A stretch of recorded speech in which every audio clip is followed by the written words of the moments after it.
पडळकर.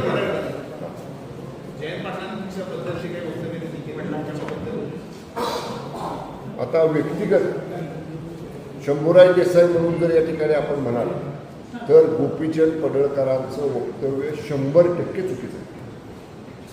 राजकारणात बोलताना टीका जरूर करा, एकमेकांची उणीधुणी राजकीय जरूर करा, पण जो शब्द पडळकरांनी वापरला तो शब्द आम्ही बोलूच न शकत नाही.